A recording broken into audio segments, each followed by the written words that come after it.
Alors, à chaque fois qu'on demande aux enfants de descendre, j'ai l'impression que beaucoup d'adultes se considèrent comme des enfants. On dirait que la moitié de la salle s'en va. Mais je sais que les adultes les accompagnent en bas, puis ils vont remonter dans quelques minutes.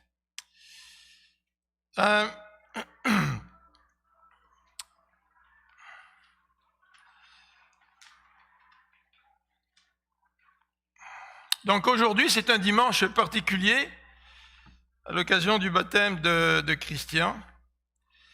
Et c'est un dimanche particulier parce que un baptême nous rappelle notre propre baptême, n'est-ce pas? Je ne sais pas quand ceux d'entre vous qui avez été baptisés en tant qu'adultes, c'est-à-dire en ayant pris une décision de passer par les eaux du baptême, je ne sais pas il y a combien d'années. J'essaie de calculer vite là. Je pense que pour moi, ça fait 48 ans. Qui est-ce qui s'est fait baptiser il y a plus de 48 ans? Il y en a probablement ici, là. Ne me dites pas que je suis le plus vieux, autrement je vais déprimer. Rose... Toi, ça fait 50 ans, René? Oui, puis Roselyne aussi, 50 ans. Est-ce qu'il y a quelqu'un qui peut battre ça 50 ans? Hey, Jean-Guy et Chantal. 50 ans aussi? Donc vous battez pas René et Roselyne, hein? Est-ce qu'il y en a d'autres qui... 50? Bah, ils ont gagné, tu vois. Bon, fallait bien que quelqu'un gagne, hein? Puis, je suis sûr que si je vous posais la question, est-ce que vous vous souvenez de votre baptême? Vous en souvenez? Quel âge avez-vous? Ben, là, on va savoir votre âge, là, si je vous demande quand. Moi, j'avais 15 ans. Moi, j'avais 15 ans à l'époque. Et je me rappelle aussi comme si c'était hier. 28 ans pour René. Donc, le baptême, c'est quand même une expérience dont on va se souvenir toute notre vie. Et Christian, on souhaite que ce soit vraiment pour toi une expérience où tu vas te rappeler que tu as pris un engagement pour le Seigneur. Et tu as pris un engagement public pour le Seigneur, c'est ça. Hein? Et en fait, c'est ce que le Seigneur veut. Le Seigneur veut que notre foi ne soit pas cachée. Hein, ça ne sert à rien de mettre une lumière sous un boisseau, c'est-à-dire sous une genre de cloche, là, parce que la lumière ne brille plus. Et le Seigneur nous demande de prendre position publiquement pour lui.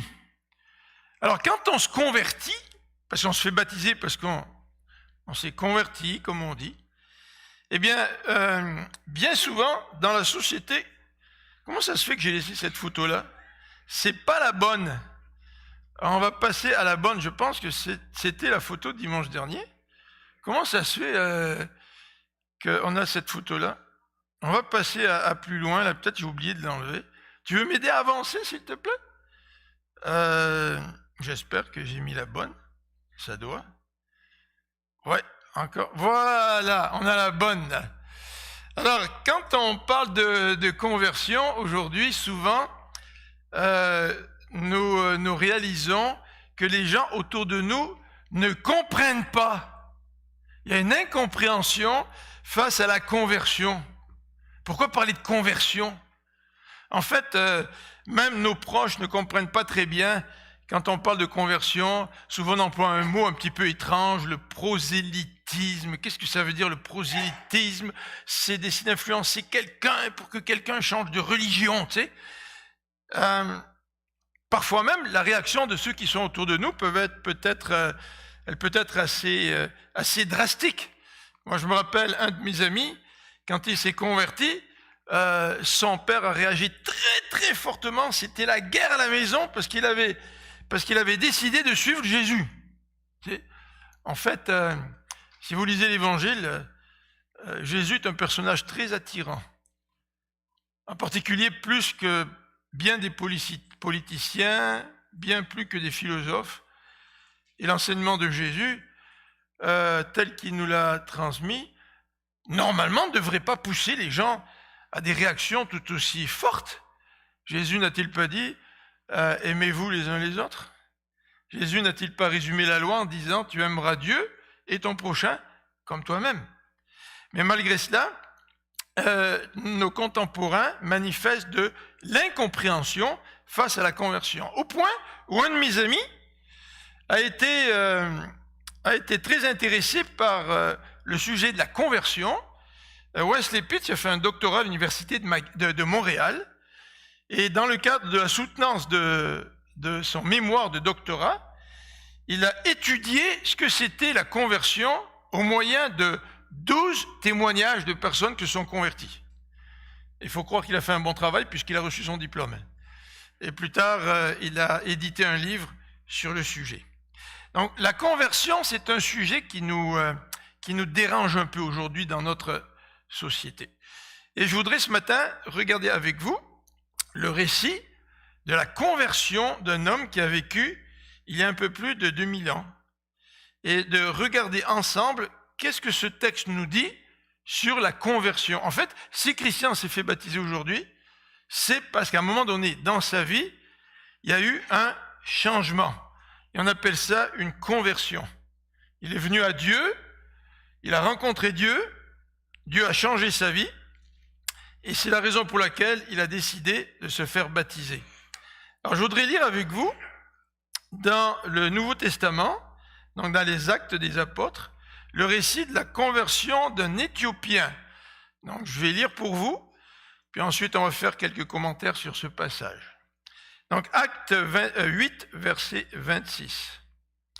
Alors à la lecture de ce passage, il y a des détails qui sont un petit peu surprenants, mais on va essayer de les regarder ensemble. Acte 8, verset 26. Un ange du Seigneur, s'adressant à Philippe, lui dit « Lève-toi et va du côté du Midi, sur le chemin qui descend de Jérusalem à Gaza, celui qui est désert. » Philippe se leva et partit, et voici un Éthiopien, un eunuque, ministre de Candace, reine d'Éthiopie, et surintendant de tous ses trésors, venu à Jérusalem pour adorer. Eh bien cet eunuque s'en retournait assis sur son char, et lisait le prophète Ésaïe. L'Esprit dit à Philippe, avance et approche-toi de ce char. Alors au Québec, on dit char pour des voitures. Mais là, c'était vraiment un char, un vrai char. Il n'y avait pas de voiture à l'époque.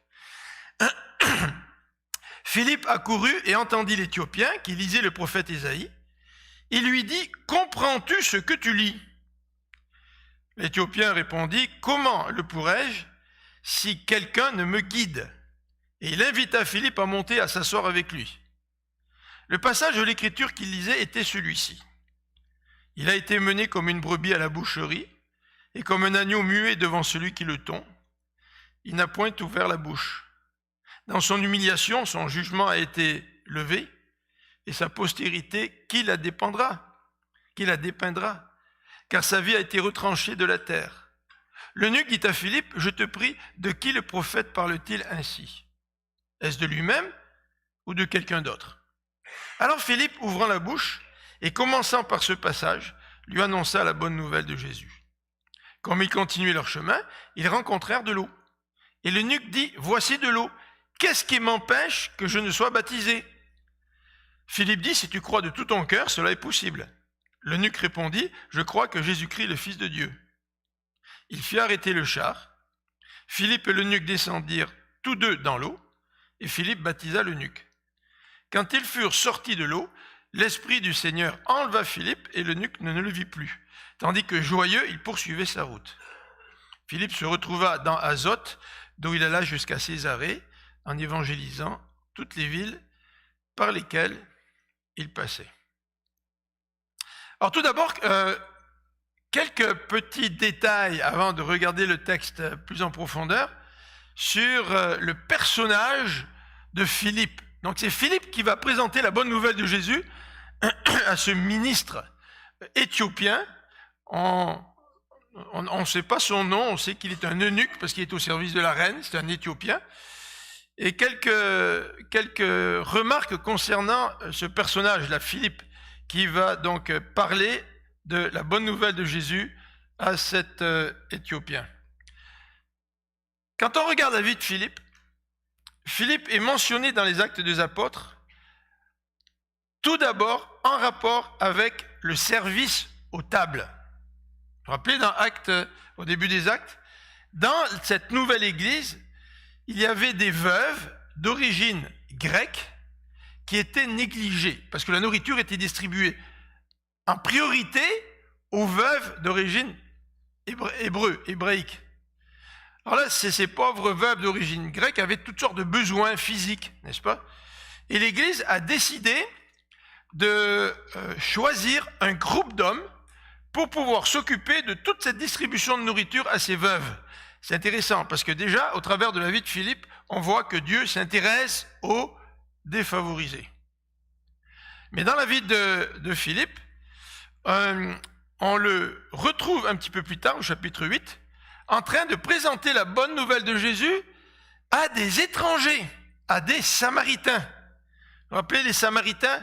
Les Samaritains et les Juifs, ça ne marche pas ensemble. Les Juifs et les Samaritains se haïssaient l'un l'autre. Ils avaient deux religions différentes. Ils représentaient deux identités différentes. Et les Juifs et les Samaritains, ils n'étaient pas en communion les uns vers les autres, même s'ils habitaient dans le même pays. Ça arrive parfois, dans un même pays, qu'il existe des barrières entre certaines catégories de la population puis d'autres groupes dans la population. Mais à travers la vie de Philippe, on voit que celui-ci est allé parler de la bonne nouvelle de Jésus aux Samaritains et on voit que Dieu veut rencontrer des étrangers, que la bonne nouvelle de Jésus, elle n'est pas juste pour une certaine catégorie de personnes, elle est pour tous, quelle que soit la race, quel que soit le statut social, quel que soit l'âge, Dieu s'intéresse à chacun d'entre nous. Troisième remarque, et nous le voyons à travers ce texte de ce matin, c'est que Dieu, c'est un Dieu extrêmement personnel. Dieu veut rencontrer des individus. Alors, Christian, quand il s'est fait baptiser ce matin, il ne s'est pas fait baptiser au nom d'une tribu quelconque ou d'une race quelconque. Mais Christian s'est fait baptiser parce que Dieu l'a rencontré personnellement. Dieu, c'est un Dieu personnel. Et Philippe n'a pas hésité de laisser son travail à Samarie. Alors, plein de gens avaient répondu à l'annonce de la bonne nouvelle de Jésus. Il n'a pas hésité de quitter Samarie pour venir dans le désert rencontrer une personne qui cherchait Dieu. Alors, cette conversion de l'Éthiopien, ce matin, je voudrais la commenter autour de 3 axes. Premièrement, la préparation de Philippe. Quand quelqu'un accepte le Seigneur, quand quelqu'un se convertit, quand quelqu'un rencontre Dieu, quand quelqu'un accepte Dieu dans sa vie, il y a toute une préparation qui a eu lieu auparavant. Et on va regarder ensemble la préparation de Philippe. Christian, tu nous as dit dans ton témoignage que ton fils t'avait posé une question qui t'a fait réfléchir. Ensuite, tu as rencontré Maurice, tu as rencontré Roland, tu as rencontré Sam. Il y a toujours une préparation. En tout cas, bien souvent, il y a une préparation pour qu'on vienne au Seigneur, pour qu'on puisse le rencontrer. Et cette préparation passe par des individus. Vincent a mentionné tout à l'heure Dominique qui s'est investi dans des adolescents. Dieu se sert des relations pour nous toucher les uns les autres. On va regarder la préparation de Philippe. Ensuite, on va regarder la préparation de l'Éthiopien. Parce que si l'Éthiopien n'avait pas été préparé dans son cœur, il aurait entendu le message de la bonne nouvelle de Jésus annoncé par Philippe, mais ça n'aurait pas donné grand-chose dans sa vie. Donc l'Éthiopien, avant de prendre une décision pour le Seigneur, avant de se convertir, cet Éthiopien a été préparé. On va regarder la préparation de l'Éthiopien. Et puis, en dernier élément, nous allons regarder ensemble l'engagement de l'Éthiopien. Devenir chrétien, ce n'est pas entendre parler de Dieu. Ok, Seigneur, c'est bien le fun, c'est bien intéressant, c'est un Dieu qui nous aime, qui nous pardonne. C'est bien. Et puis on continue notre vie. Non, devenir chrétien, c'est accepter la bonne nouvelle de Jésus et s'engager avec Jésus. On l'a chanté, n'est-ce pas, ce matin? Alors je vous invite à regarder ces 3 éléments ensemble maintenant. Tout d'abord, la préparation de Philippe. La préparation de Philippe. Eh bien, dans ce texte, nous voyons que Dieu a guidé Philippe. Comment Dieu a-t-il guidé Philippe pour que les pas, le chemin de Philippe croise le chemin de cet homme éthiopien? Alors c'est assez surprenant parce que cet homme éthiopien ne voyageait pas tout seul dans son char. Mais un ministre voyageait avec des serviteurs, toute une caravane. Donc c'était vraiment le gros déplacement, hein, un petit peu comme une rockstar qui vient chanter à Montréal. Eh bien, la star vient avec tout son équipement sonore, vient avec tous ses musiciens, toute son équipe, et vous savez que ça peut représenter beaucoup de matériel, n'est-ce pas? Alors comment Dieu a-t-il guidé Philippe? Ben, premièrement, dans l'histoire de Philippe, on voit que Dieu le guide au travers des difficultés. Quand Philippe a servi ses femmes veuves à Jérusalem, par la suite, il y a eu une persécution des chrétiens. Et Philippe a dû quitter Jérusalem. Et Dieu s'est servi des difficultés, Dieu s'est servi des persécutions pour amener Philippe où? En Samarie, pour pouvoir annoncer la bonne nouvelle de Jésus en Samarie. Ça, c'est extraordinaire de voir que Dieu, dans nos vies, se sert de nos épreuves, de nos difficultés comme tremplin pour nous amener ailleurs et pour nous diriger et pour nous conduire. C'est certain que quand les difficultés sont présentes, nous ne voyons pas du tout le chemin vers lequel le Seigneur nous aiguille. Hein? Mais par la foi, nous pouvons dire, oui Seigneur, tu nous conduis au travers des difficultés, quelles qu'elles soient. Ensuite, au verset 26, on nous dit ici que Dieu a directement interpellé Philippe par un ange du Seigneur. Je ne sais pas si je vous demandais de lever la main, là. Qui parmi vous a entendu parler un ange? Mais moi, je n'en ai pas entendu parler. Il n'y a aucun ange qui s'est adressé directement à moi. Mais toujours est-il, dans le Nouveau Testament, l'Épître aux Hébreux nous dit que Dieu utilise des anges qui nous servent sans même qu'on s'en aperçoive. C'est intéressant parce qu'aujourd'hui, il y a beaucoup de gens qui s'intéressent aux anges dans le Nouvel Âge. Et au point qu'on finit par donner aux anges la place de Dieu. Et quand on donne aux anges la place de Dieu, la Bible appelle cela de l'idolâtrie, puisque ça prend la place de Dieu. Les anges sont des serviteurs au service de Dieu. Et là, ici, au verset 26, un ange du Seigneur s'adresse à Philippe. Donc, Dieu peut se servir d'événements surnaturels comme la présence d'un ange pour guider quelqu'un. Et au verset 29, on a cette expression-là. L'Esprit dit à Philippe. Vous savez que dans le christianisme, on croit Dieu le Père, Dieu le Fils et Dieu le Saint-Esprit. Dieu peut nous guider par son esprit. Ne marchez plus selon la chair, dit l'épître de Paul aux Galates, marchez par l'esprit. Alors on aime tellement ça, marcher par l'esprit, là qu'on a l'impression qu'on est au 7e ciel, on est quelque part, on flotte sur les nuages, puis qu'on n'est plus connecté avec le quotidien. Puis là, on est dirigé par l'esprit. Et pour nous éviter de tomber dans ce genre de mysticisme exagéré, l'apôtre Paul, quand il nous dit marcher par l'esprit, il énonce le fruit de l'esprit. Vous vous rappelez? Qu'est-ce que c'est le fruit de l'esprit? L'amour, la joie, la paix, la patience, la bienveillance. Qu'est-ce qu'il y a d'autre? La maîtrise de soi. Il y en a 9 au total, puis j'en oublie toujours. Hein? Mais oui, la douceur. Quand on parle de toutes ces caractéristiques-là, comment se manifestent-elles, ces caractéristiques-là? Dans ma vie de tous les jours, dans le concret. Je ne peux pas prétendre être dirigé par l'esprit si je n'ai pas ces caractéristiques-là qui m'habitent. Alors c'est bien beau de se lever et de dire « Ah, moi, le Saint-Esprit m'a dit », mais d'un côté, tu te mets en colère contre tout le monde, tu es impatient envers tout le monde, tu ne te maîtrises pas, puis là, tu prétends que tu es conduit par l'esprit. Alors, forcément, dans le contexte biblique, quand on nous dit ici que l'esprit parle à Philippe et lui donne des convictions à l'intérieur de son cœur, c'est parce que c'est un homme qui est guidé par l'esprit.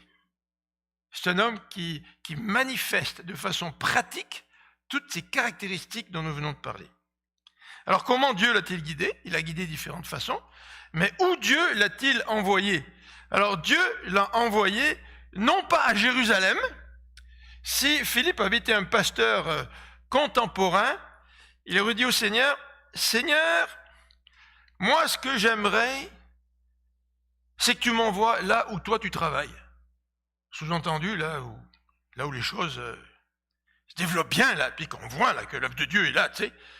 Et peut-être que Philippe, lorsqu'il a entendu l'ange qui lui dit « Va sur le chemin de Gaza », Philippe pourrait penser en sa tête « Ouais, mais moi, Seigneur, tu sais que je veux te servir là où tu travailles, puis peut-être que je pourrais retourner à Jérusalem.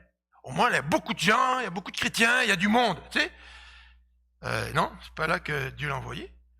Philippe aurait pu dire à Dieu, écoute, tu veux m'envoyer sur le désert, là, le chemin de Gaza, c'est un chemin désertique. Pourquoi tu me laisses pas à Samarie? Ça fait plusieurs jours là que je suis à Samarie, j'ai présenté la bonne nouvelle de Jésus, il y a des tonnes de gens qui acceptent la bonne nouvelle de Jésus. Ah, c'est fantastique. Seigneur, laisse-moi à Samarie, parce que là, tu travailles à Samarie. Pourquoi tu m'envoies dans le désert? Puis qu'est-ce qu'il y a dans le désert? Tu sais, des serpents, des chacals, je sais pas moi. Je vais prêcher dans le désert, c'est pas très attirant. Mais Dieu avait un plan et Dieu l'a envoyé dans le désert. C'est intéressant parce que le passage lui dit « Va sur le chemin qui descend de Jérusalem à Gaza, celui qui est dans le désert. » Est-ce que Dieu lui donne un plan de match? Est-ce que Dieu lui donne, écoute, Philippe, dans le désert, tu vas rencontrer ce premier ministre ou ce ministre de la reine d'Éthiopie, et puis il va être là avec toute sa caravane, puis là tu vas pouvoir lui parler de la bonne nouvelle de Jésus. Non, il lui dit rien, Philippe.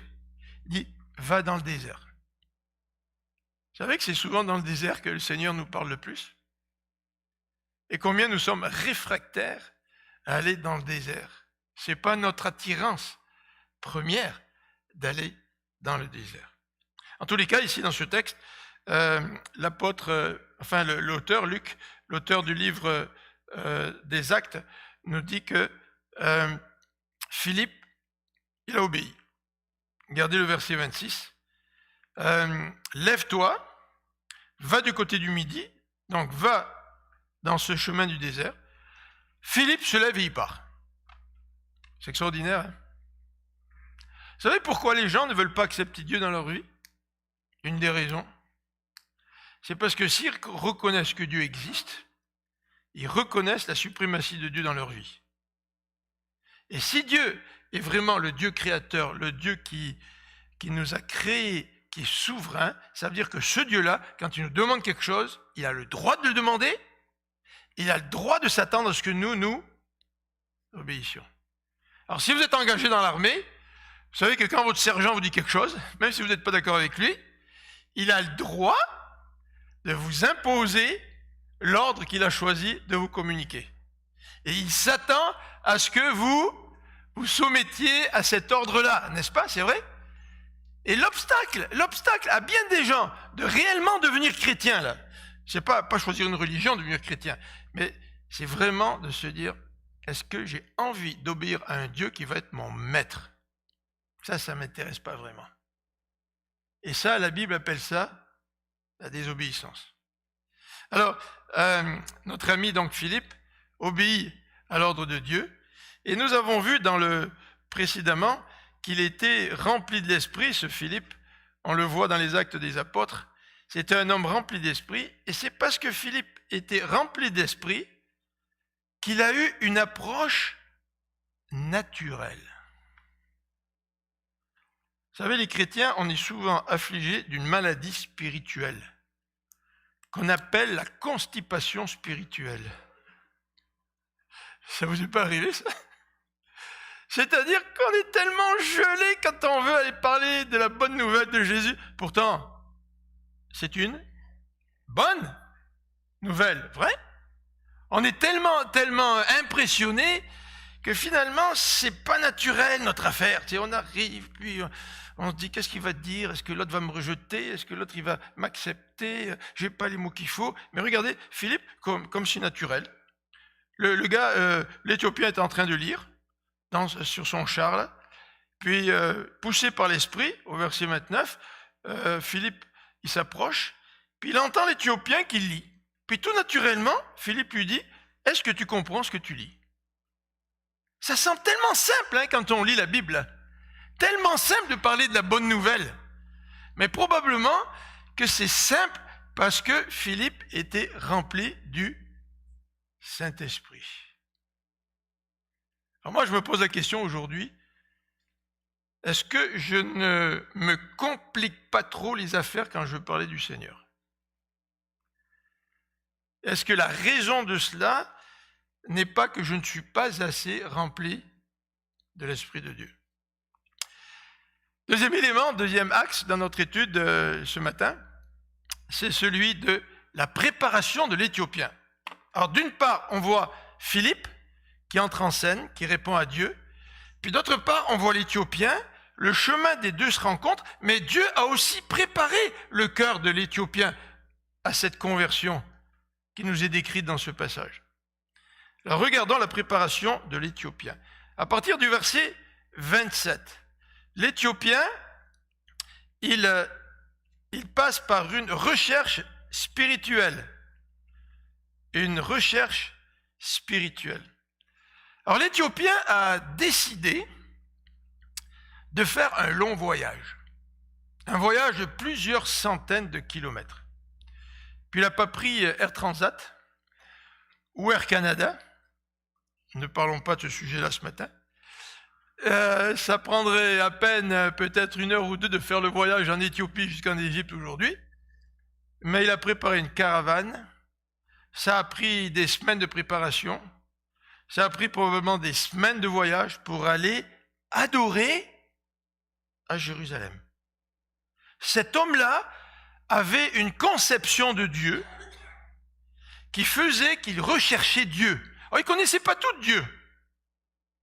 Mais il s'est dit, dans tout mon monde qui est marqué par l'idolâtrie, par l'existence de centaines de dieux, il y a certainement un Dieu qui doit être le bon là-dedans.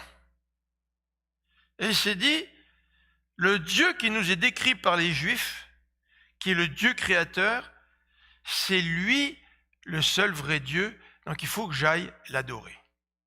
Vous savez, vous pouvez avoir cette conception dans la tête. Hein. Si vous êtes catholique d'origine, vous avez peut-être la croyance que Dieu existe. D'accord?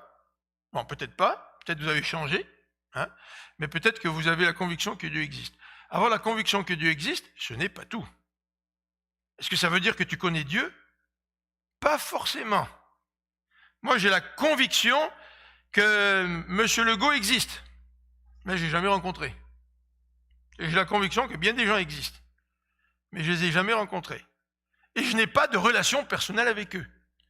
Et probablement que cet Éthiopien était ce qu'on appelle un craignant Dieu. C'est-à-dire, il craignait Dieu, il croyait que Dieu existait, et il recherchait la présence de Dieu, mais dans son expérience spirituelle, il était en direction. Il y avait quelque chose qui lui manquait. Donc il s'est dit, moi je vais aller à Jérusalem pour adorer Dieu, parce que c'est là qu'il y avait le temple. Donc il a fait son pèlerinage. Verset 28. Le verset 28 nous dit que en revenant de Jérusalem, eh bien, l'Éthiopien ne s'est pas dit, j'ai accompli mon rite religieux, maintenant on va s'occuper des affaires de la reine. Puis là, j'ai des dossiers en cours, tu sais.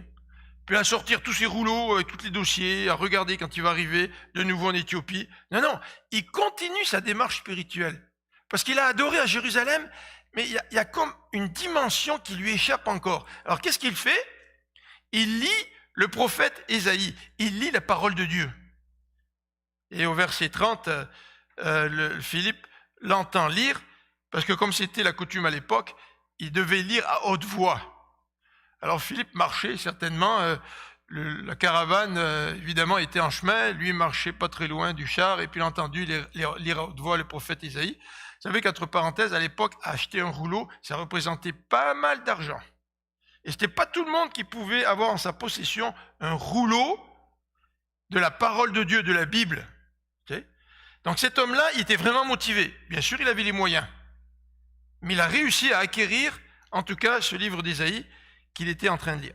Alors non seulement dans sa recherche spirituelle, il va vers Dieu, c'est-à-dire qu'il prie ce Dieu qu'il ne connaît pas encore très bien, il veut l'adorer, il ne le connaît pas encore très bien, mais il veut connaître Dieu en lisant la Bible, et il veut le connaître davantage, mais c'est un homme aussi qui est rempli d'humilité. Regardez au verset 31. Il répond, comment est-ce que je pourrais comprendre si quelqu'un ne me guide? Vous savez ce qu'aurait dit l'orgueilleux, hein? Est-ce que tu comprends ce que tu lis? Ah oui. Oui, je comprends ce que je lis, oui.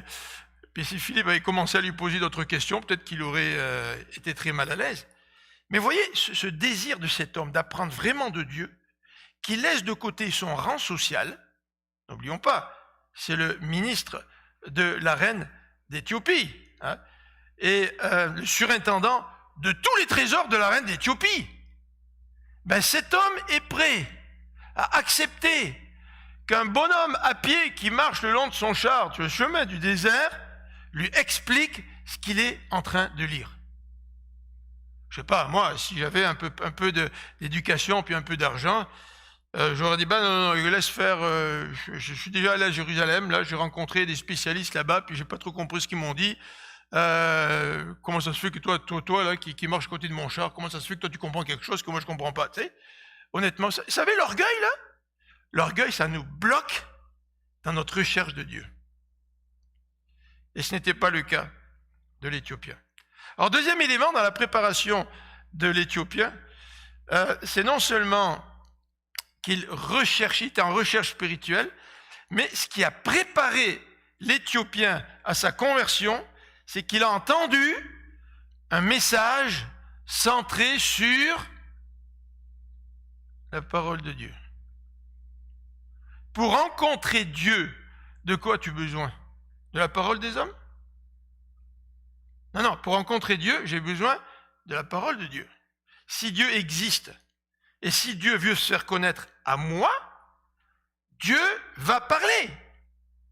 Donc si je veux rencontrer Dieu, il faut qu'en quelque part, dans mon processus, dans ma recherche spirituelle, il faut en quelque part que j'entende le message de la bonne nouvelle de Jésus. Et c'est exactement ce que nous dit le texte. Le texte nous dit que Philippe lui explique ce qu'il lit, et à la toute fin du texte, Philippe dit au verset 35, il lui annonce la bonne nouvelle de Jésus. Alors, quelle est notre difficulté aujourd'hui? Quelle est notre difficulté aujourd'hui? Notre difficulté, c'est de comprendre le message centré sur la parole de Dieu. C'est de le comprendre.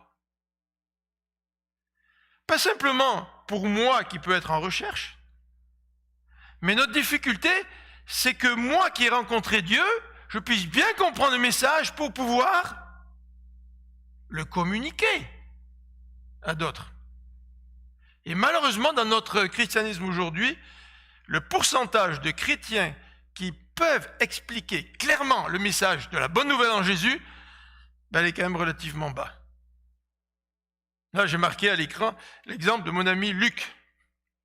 Luc, quand il cherchait Dieu, il est un petit peu comme l'Éthiopien, c'est un Québécois qui cherchait Dieu. Il a rencontré un chrétien, et le chrétien lui a dit, écoute, est-ce que tu as lu l'évangile de Jean? Luc a dit non. Alors le chrétien lui dit, lis l'évangile de Jean. Alors Luc, c'est un gars tenace et persévérant. Il a lu l'évangile de Jean. Après avoir lu l'évangile de Jean, quelques jours plus tard, son ami lui dit, alors, est-ce que tu as compris? Luc, il dit non, je n'ai pas compris. Alors ce chrétien lui dit, lis encore l'évangile de Jean. Alors Luc, il lit l'évangile de Jean pour une deuxième fois. Et il cherchait vraiment, il avait envie, tu sais. Et puis après, la deuxième fois, le chrétien lui dit, bon alors, est-ce que tu as compris le message de l'évangile de Jean? Non, j'ai rien compris. Et ce chrétien lui dit, il faut que tu lises l'évangile de Jean une troisième fois. Et Luc a lu une troisième fois. Alors je ne sais pas combien de fois il l'a lu, puis à un moment donné, il a dit à ce chrétien-là, j'ai compris le message de la bonne nouvelle de Jésus. Alors ça souligne la persévérance de mon ami Luc, mais je me suis posé la question, est-ce que ça ne souligne pas autre chose? L'incapacité de ce chrétien à annoncer la bonne nouvelle de Jésus. Ou alors, est-ce que ce chrétien a vraiment été guidé par le Saint-Esprit en disant ça à Luc? Peut-être. Ou alors, est-ce que ce chrétien était incapable de vraiment présenter l'Évangile clairement? Si nous avons compris quelle est la bonne nouvelle de Jésus, est-ce que toi et moi, nous savons présenter la bonne nouvelle de Jésus à ceux qui nous entourent? C'est pour ça qu'à l'église, depuis 2-3 semaines, on parle de ça. C'est surprenant parce que à la faculté de théologie, on a un cours sur l'évangélisation. Et on essaie d'aider les étudiants à expliquer la bonne nouvelle de Jésus. Vous serez surpris de voir combien des étudiants ont de la difficulté à présenter simplement la bonne nouvelle de Jésus. Alors, ce message donc est centré sur la parole de Dieu et on voit tout de même dans ce passage la persévérance de cet Éthiopien qui lit et qui ne comprend pas. Un peu comme mon ami Luc qui lisait et qui ne comprenait pas. Il avait tellement soif de rencontrer Dieu que Luc a lu l'évangile de Jean au moins 3-4 fois et que l'Éthiopien relisait ce texte du prophète Ésaïe, même s'il avait du mal à comprendre la parole de Dieu. Christian, est-ce que tu as tout compris d'un seul coup? Tu as pourtant persévéré? Ben c'est ça les amis, persévérer pour rencontrer Dieu. La bonne nouvelle de Jésus se comparait à un trésor qui est enfoui dans un champ. Si tu sais que le trésor est là, qu'est-ce que tu fais? Ben, tu vas prendre une pépine si tu n'arrives pas avec une pelle, tu sais, puis tu vas mettre tout le champ sans dessus-dessous parce que tu veux trouver le trésor qui s'y trouve enterré. Alors, Dieu lui envoie aussi de l'aide, n'est-ce pas? Même si nous ne comprenons pas très bien la parole de Dieu, persévérons parce que Dieu, à un moment donné, va venir nous rencontrer. Et c'est ce qui est arrivé avec l'Éthiopien. Mais dans la préparation de l'Éthiopien, nous pouvons souligner un autre élément, c'est que non seulement l'Éthiopien lisait la Bible, mais le message qui lui a été transmis, c'est un message qui a été centré sur la bonne nouvelle de Jésus. Et on en parle depuis 2-3 semaines. Si tu essayes de parler de la bonne nouvelle de Jésus, puis que tu vas centrer ton message sur, qu'est-ce qu'on pourrait dire? Tiens, le rôle de la femme. Il y a des versets dans la Bible qui me chicotent avec ça. Tu sais. Ou tu vas centrer ton discours sur la préhistoire et puis les dinosaures. Ah tiens, c'est intéressant ça, les dinosaures. Ou tu vas peut-être centrer ça sur la création. Il y a plein de gens qui ne croient pas à la création, puis toi tu es prêt à te battre, tu sais, pour mourir là sur la colline de la création, tu sais. Mais la doctrine de la création, est-ce que c'est la bonne nouvelle, ça? Pour moi, ça fait partie de la bonne nouvelle, mais ce n'est pas la bonne nouvelle. La bonne nouvelle, c'est de pouvoir parler de la personne de Jésus. C'est ça la bonne nouvelle. Ça commence par la personne de Jésus. Et Philippe l'a compris. Oh, Philippe, il aurait pu faire un grand discours à cet Éthiopien. Tu sais, toi, ministre des biens de la reine d'Éthiopie, tu n'es qu'un Éthiopien. Moi, je suis un Juif. Moi, je fais partie du peuple de Dieu. Et tu sais, les étrangers, les païens, ils sont dans une catégorie à part. Puis commencer à parler, tu sais, un petit peu du rôle du peuple de Dieu parmi les païens. Est-ce que c'est ça qui est important? Non, Philippe, vous savez, ce qui est important, c'est de parler de la personne de Jésus. Et la Bible nous dit que Jésus, c'est le Fils de Dieu et que Jésus s'est incarné comme un être humain. Jésus, il est à la fois homme et à la fois, à combien de pourcents il est homme? Comment? 100% homme. Jésus, quand il est venu, il a partagé notre vie à 100%. Il a vécu ce que nous avons vécu. Il a vécu cette vie terrestre avec toutes ses difficultés, ses problèmes, ses défis. Mais Jésus était 100% Dieu, ce qui a fait que sa vie terrestre, il l'a vécue de manière parfaite. Mais ce qui fait aussi que Jésus est l'intermédiaire par excellence entre nous et Dieu. Vous savez, quand quelqu'un de notre famille meurt, c'est une tragédie, on pense à la personne qui meurt, puis on dit, quand elle sera de l'autre côté, elle va veiller sur nous. On parle de petit ange. Vous avez entendu parler de cet enfant à Granby là, qui s'est fait martyriser, là, c'est horrible. Je ne sais pas, moi, on a cette tendance, en tant qu'être humain, à vouloir se choisir comme intermédiaire des êtres humains. Est-ce que vous pensez vraiment qu'un être humain, c'est l'intermédiaire parfait entre Dieu et moi? Enfin, moi, je suis un être humain, tu sais. Vous êtes des êtres humains. Si moi, je meurs aujourd'hui, je veux pas que ma femme commence à me prier, ça servira à rien. Moi, je suis un être humain comme elle. Puis plus plécheur qu'elle en plus. C'est pour ça que je l'ai épousée, moi, elle est bien meilleure que moi. Faut que je saisisse l'occasion, vous savez, là. Je vais vous dire un petit secret, là. Je vais vous dire un petit secret. Hier, c'était un jour extrêmement important.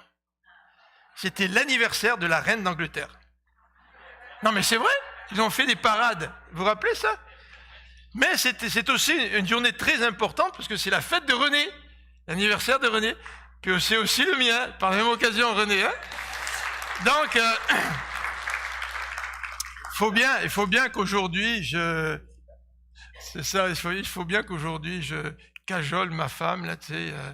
J'espère avoir un beau cadeau, je sais pas, ou un beau gâteau, là, tu sais. Non, mais sérieusement, est-ce que moi, je peux être un intermédiaire entre vous et Dieu? Qu'est-ce qui ferait que moi, je serais meilleur que vous pour être un intermédiaire entre vous et Dieu? Même Marie, dans la Bible, nous a dit qu'elle parlait de Jésus en parlant de son Sauveur. Pourquoi prendre Marie comme intermédiaire? Mais pourquoi ne pas prendre Jésus? Parce que lui, il est parfaitement Dieu, puis il est parfaitement homme. L'intermédiaire par excellence. Mais non seulement Philippe a parlé de la personne de Jésus, mais Philippe a expliqué ce que Jésus a fait. C'est sûr que si Jésus est parfaitement Dieu puis qu'il est parfaitement homme, puis il vient s'incarner pour faire une bonne petite expérience, pour vivre parmi sa création, sa créature, puis il retourne après auprès de son Père, bon, il a fait un petit voyage, ça l'a distrait un petit peu dans son éternité, tu vois. Mais non, ce qui est important, c'est ce que Jésus a fait. Et j'aimerais lire avec vous dans Isaïe 53, le texte que l'Éthiopien lisait et qui ne comprenait pas, qui nous décrit ce que Jésus a fait. Qu'est-ce que Jésus a fait pour pouvoir être l'intermédiaire entre nous et Dieu? Alors on va lire certains extraits dans Isaïe 53. Le verset 4 nous dit, puis écoutez bien là, parce que là c'est vraiment ce que Jésus a fait, hein. C'est vraiment important là. Cependant, ce sont nos souffrances qu'il a portées. Est-ce que lui méritait nos souffrances? Non, il était parfait. Qu'est-ce qu'il a fait, Jésus? Il est venu porter nos souffrances. Regardez le reste du verset. C'est de nos douleurs qu'il s'est chargé. Il n'y a personne parmi nous, là. Il n'y a personne qui ne passe pas par des moments de douleur et d'épreuve dans la vie. Il n'y a personne. Dieu a demandé à Jésus de se charger de nos souffrances et de nos douleurs. Et le texte continue même. Il nous dit, nous étions tous errants comme des brebis, chacun suivait sa propre voie, et l'Éternel a fait retomber sur lui la faute de nous tous. Alors non seulement c'est nos douleurs, nos souffrances, mais Christ a porté nos fautes, nos erreurs, nos manquements, nos péchés, pour dire la Bible. Et le verset 4 nous dit, et nous l'avons considéré comme puni, frappé de Dieu et humilié. Dieu a frappé Jésus, a puni Jésus, parce que Jésus a pris toutes mes fautes sur lui. Au point où Dieu maintenant me regarde et dit, Philippe, tes fautes ont été portées par Jésus, donc moi, Dieu, je ne tiens plus compte de tes fautes. Vous vous rendez compte? Un Dieu qui accepte de porter nos fautes, nos erreurs, nos souffrances, nos douleurs, par amour pour nous, pour que quand Dieu te regarde, il dise, Christian, je suis sûr que Christian est d'accord avec ça, c'est pour ça que je cite Christian, de toute façon c'est sa journée aujourd'hui, n'est-ce pas? Christian, tes fautes, elles sont plus sur toi, elles sont sur Jésus. Et si tu crois en Jésus, si tu crois que Jésus a porté tes fautes, tu es pardonné pour toutes tes fautes. Ça, c'est extraordinaire. Être pardonné de toutes nos fautes. Et dans Isaïe 53, le texte nous dit aussi, il utilise cette expression, Jésus nous donne la guérison de nos fautes, la guérison de nos erreurs, la guérison de nos manquements, la guérison dans ces souffrances qui sont les nôtres.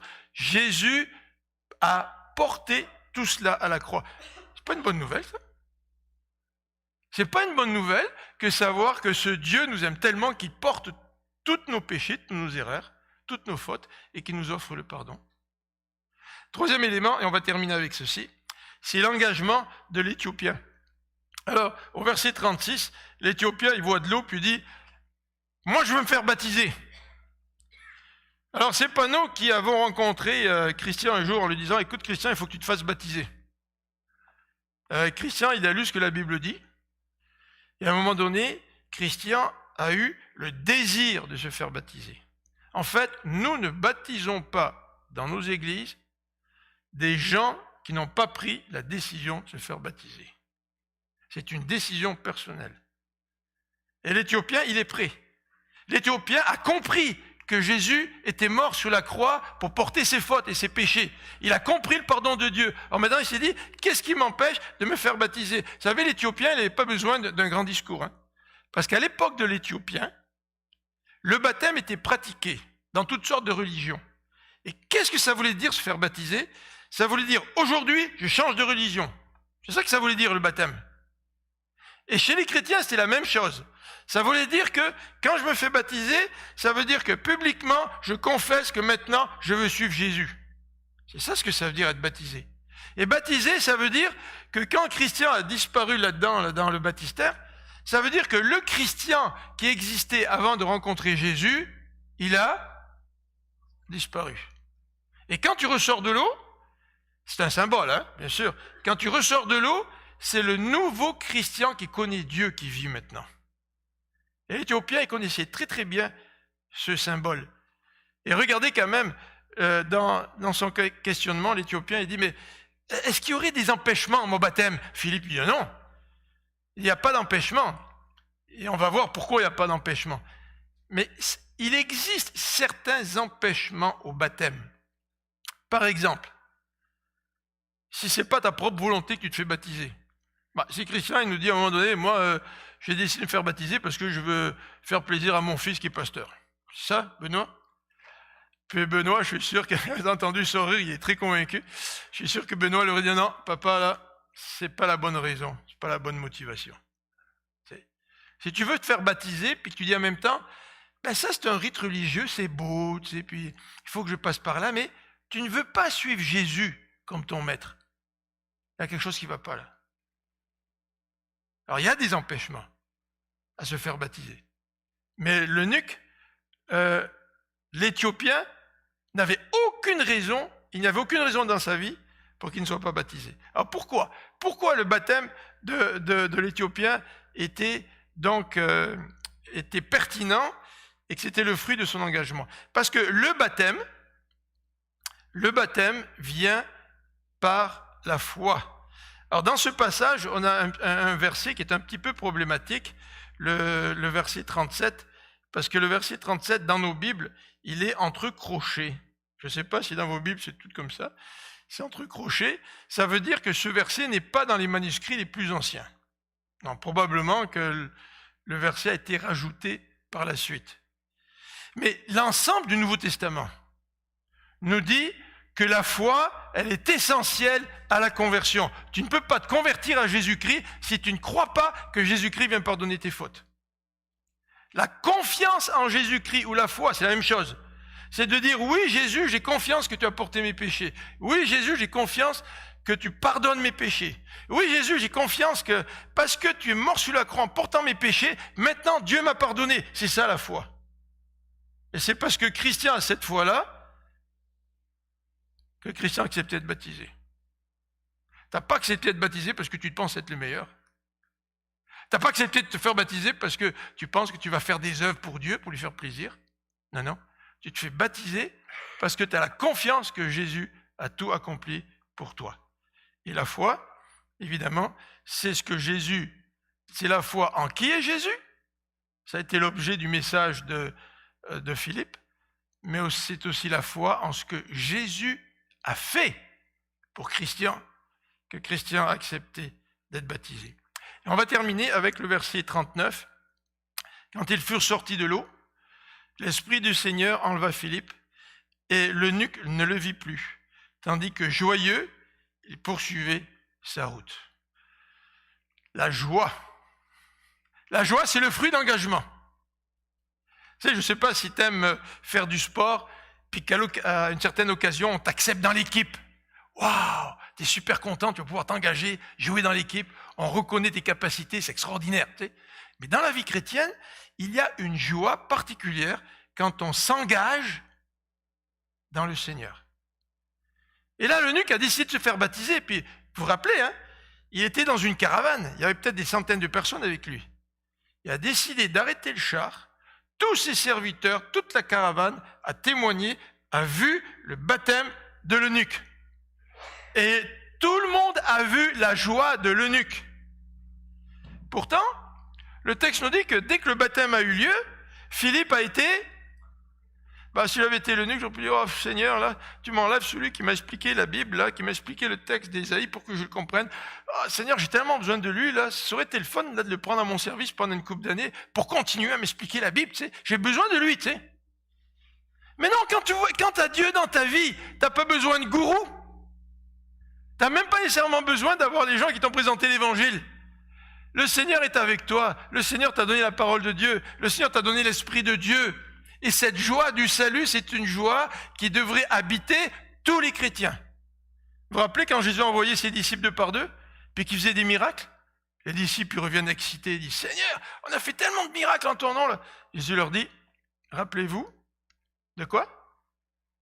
Que votre nom est inscrit dans le livre de vie. Pourquoi aujourd'hui on se réjouit de nos activités plus que de notre relation avec Dieu? Pourquoi aujourd'hui nous réjouissons plus du succès que de notre relation personnelle avec Dieu? Alors, cet eunuque, cet Éthiopien, il a expérimenté cette joie d'avoir reçu Dieu dans sa vie, d'avoir été pardonné par Dieu, et cet Éthiopien a manifesté aussi la joie de la réponse à Dieu. Dieu, tu m'aimes, tu me pardonnes, je réponds à toi. Et je commence par me faire baptiser. Et je continue en te servant. Et je continue en t'aimant, en te donnant la première place dans ma vie. Alors la conversion de l'Éthiopien, eh bien, peut nous aider à comprendre ce qu'a été la conversion de Christian.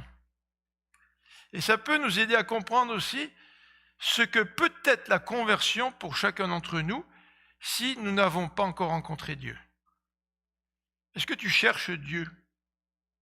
Est-ce que tu voudrais que Dieu soit dans ta vie? Pas une religion, là. C'est pas parce que Christian se fait baptiser aujourd'hui là, que pour être sauvé, il faut venir ici puis se faire baptiser dans le même baptistère. Là. Ça n'a rien à voir. La conversion à Dieu, ce n'est pas la conversion à une église. La conversion à Dieu, c'est de chercher Dieu pour le rencontrer, pour que Dieu vienne dans ta vie te pardonner de tes fautes, afin que tu sois en communion et en relation avec Dieu pour l'éternité. Ça, c'est la bonne nouvelle de Jésus. On va prier ensemble.